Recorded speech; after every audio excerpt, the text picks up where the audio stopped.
In this video, I'll be talking about how to prepare adequately well for an exam, and I'll be sharing strategies that will make sure that you achieve the best possible score and retain more towards the exam so that you don't lose all that you have learned in the quest of preparing for the exam. So I'll be sharing three major tips or three major strategies in this video that I want you to put to test. It has worked for me, and I have to say that there are some scientific backings to this strategies that I will talk about, but a lot of it has been improved by me, and it has been improved to help prepare me adequately for it. So I'm not anxious during exams. I'm not anxious towards the exams, and I'm not anxious after the exams. Those are the three things that I want us to put in mind. Anxious during the exam, before the exam, and after the exam. And that is what this video is about. What steps can I take? Specifically for this video, it is what steps can I take to prevent being anxious before the exam. So that was that right here. The first tip I will give you is do not encode any new information at least 3 to 4 days before the exam. And I know a lot of students will just click away from this video right now because of what I said. But hear me out. When we go through the process of encoding, we need to form connections between the materials that we are currently encoding. I talked about that in the previous webinar. I think the last webinar that we did, that we don't just pick information and keep it in our brain. No, our brain goes through the process of picking that information and trying to form connections between the information. That's what our brain goes through. And forming connection takes a lot of cognitive energy. And that is a very good test to be able to check. Are you encoding well or you are not encoding well? Because if there is not expending of energy during the encoding process, you are practically from there to play. And I talked about the fact that you need active processes of encoding and not just active learning in code, which active learning that the usual media talks about is the retrieval practices like past questions, like test yourself using CBT apps and all that. Those are active processes for the retrieval state. But during the encoding process, if you had used all the strategies that I talked about in the previous webinar, you will expend a lot of energy trying to form connections between what you have learned before and the new information that you are currently putting into it. So, you don't want to expend such energy on the run up to the exam. What you want to expend a lot of your energy doing is to be able to retrieve the information because your exam is going to test you on retrieval and not encoding. There is no business your examiner has with how much what your examiner wants to know is how much you can take away from your brain and answer the question. So what you should be doing towards the exam period is not to learn new information, but to be able to retrieve a lot of the information that you have kept in your brain and be able to then apply them um to new situations as much as possible. So a lot of what you want to be doing during this time is to make sure that you have stopped taking in the information, and a lot of it is retrieval practices. And 3 to 4 days, like I said, towards your exam, stop encoding. Now, another 12 to 18 hours before the exam, stop retrieval practices. Why should you stop retrieval practices between 12 to 18 hours before the exam? Well, there is a concept called information interference. And information interference basically means that in a process by which you are trying to take in new information and you are trying to bring out another set of information, those information cycles can then cause a problem in retrieval practice during the exam. because essentially the exam is a retrieval practice. You are trying to bring out what you have learned. So what you want to do is to stop between 12 to 18 hours of retrieval practice before the exam. You are not taking in new information. You are not taking out new information.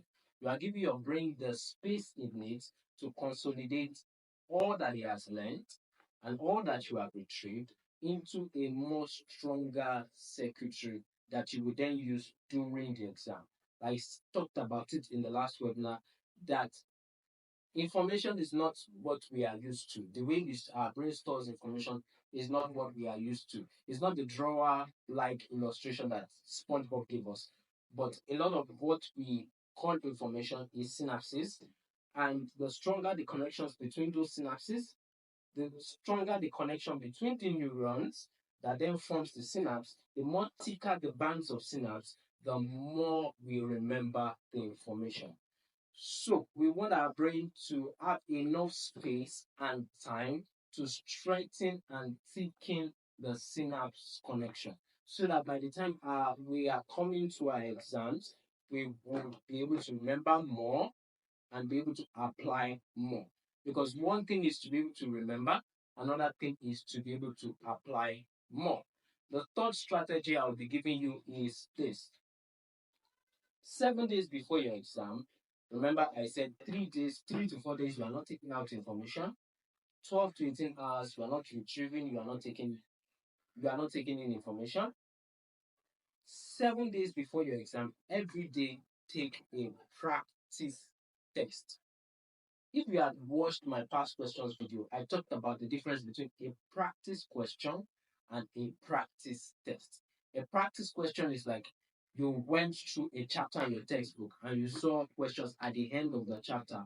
Those are practice questions. A practice test is normal exam simulations, normal way you will be tested in the exam. So now, naturally, for if you are writing JAM, you will have 4 subjects and a total of 100 questions for each of them. That's 400 questions. And I think it's about 2 hours. It has been long. I know much about this. Let me say 2 hours. What you want to do is 7 days before the exam, you want to take a practice test every day. And you are taking this practice test in the way the exam will be simulated. Mind what I said. In the way the exam will be simulated. You are not taking the practice test and you're standing up, right? Because that's not the way you'll be tested during the exam. You are not taking the practice test and you are distracted or you have your phone beside you or textbooks to check answers or past questions to check answers. Because that's not the way you will be tested. You want to familiarize your brain and your mental capacity to the way you will be tested during the exam. And that's what you want for an effective preparation towards the exam. So 7 days before that, take a practice test every day. And I also have to say this that when you are taking your practice test, a lot of the students then use those practice test scores to determine if they are adequately prepared for the exam. Your score, I've said this over and over again. Your score during your exam is not a result of the 7 days before the exam. In fact, it's not a result of 3 days before the exam. It's not a result of 1 hour preparation before the exam. It's a result of several successful study sessions that you have accumulated over the months, over the weeks before the exam. So your score is not a direct representation of your preparation, but your score can give you a guessing ground towards what your actual score might be. I remember I watched a particular video, a particular interview. I would send the link to the class. This lady was talking about how she prepared for her exam. And she was talking about the night before the exam, she scored about 280. I'm not really sure. And she ended up having 300 plus in the exam. If she had allowed that score that she had a night before the exam to determine how her mood would be, the level of her anxiety, and the level of her mindset concerning the exam, she would seriously fail. That's the best way to put it. She would seriously fail. Not because she's not prepared, but because of our mental state during the exam. So the scores you are having, the essence of these strategies I'm talking about is to affect the mental state during the exam. So the scores you would be having is not to be able to say, oh, 300 is not my passion. I can't get 300 no more. That's not what I'm saying. I'm saying the scores you will be having will be able to put you in the space of what the exam will look like, to make your brain, your body used to sitting down 2 hours facing a screen. Preferably, if you have a system, use it. If you have a system to use it. It would be quite similar to what you would experience during the exam as well. The last strategy I want to share with you deals more with the mental state than exam preparation techniques. Towards the time when you are preparing for your exam, my general advice is this: stay away from toxic behaviors as much as possible. And this is where students miss it a lot of times. We want our friends or our people that are preparing for the exam with us to sympathize with us. You don't need sympathy, you need action, right? You need results. You don't want somebody saying, oh, sorry, God will help you, right? You want somebody providing a viable solution for you. And hopefully, this is what the video that I'm recording will do for you. But a lot of times, when students are preparing for the exam and they are not done with the syllabus, the next thing they ask their friends, are you done with the syllabus? And the friend says, yes, I am done. And instantly their mood changes. Because what have I been using my time to do since all these days when my friend Peter is done? Right? That's the logic that every natural student will have. But finishing the syllabus is not what is actually important. What is important is being able to convert finishing that syllabus to bits of information that is accessible during the exam. So, what does this mean? It means that somebody might finish the syllabus and still fail. Somebody might finish the syllabus and still score 250. And somebody else might not be done with the syllabus and has 300. 300 plus 320, whatever score. Why? Because the topics they had gone through during the preparation in the syllabus was actually went through in the light of the exam. In the light that I have to be able to retrieve this information during the exam. Not to say I have finished the syllabus, but to be able to think about how will I be able to retrieve this. So it's not about the speed. You know, when we were growing up, we were told the story of the tortoise and the hare, and how the hare was very fast and relaxed, and how tortoise was very slow but eventually finished the race. But we don't always want to believe that when it comes to studying. So stay away from toxic.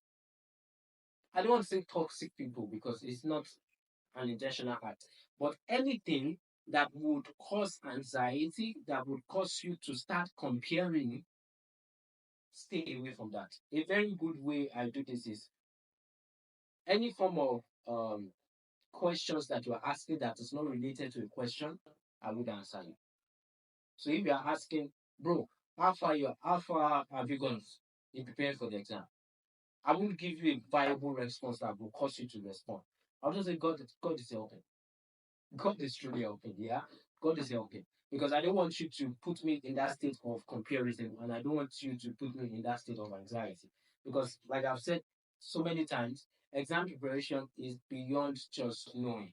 It's the mental state that you have or that you are in during writing and even before the exam. Another way I love to do this is during the exams, like um getting early to the exam state center.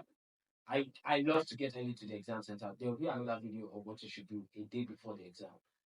But I love to get early to the exam center, and generally people are reading and they are trying to kick in a lot of information as much as possible. I go to the exam center and I have my earpiece on and I have my phone in my pocket and I'm listening to songs that I like, because I want to go into the exam center with a positive mindset, with a mindset of enjoyment, not a mindset of this is do or die. Have you ever noticed when anything is do or die, we tend not to want to put in all of our effort into it, because there's always that logic of what if I fail? What if you pass? Have you ever thought of that? What if you pass and you have your 300 score and you have all that you wanted from the exam? We have come to the end of this video. And to recap, number one, 3 to 4 days before the exam, stop taking in new information, stop the encoding process. Number two, 12 to 18 hours before the exam, stop revising. Just leave it.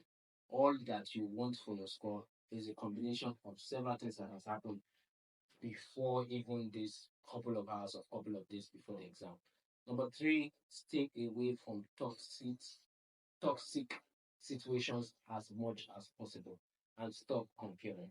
I hope and I pray that you have the best score possible to the best of your abilities, and God willing, God helping, you would get all that you desire from the exam.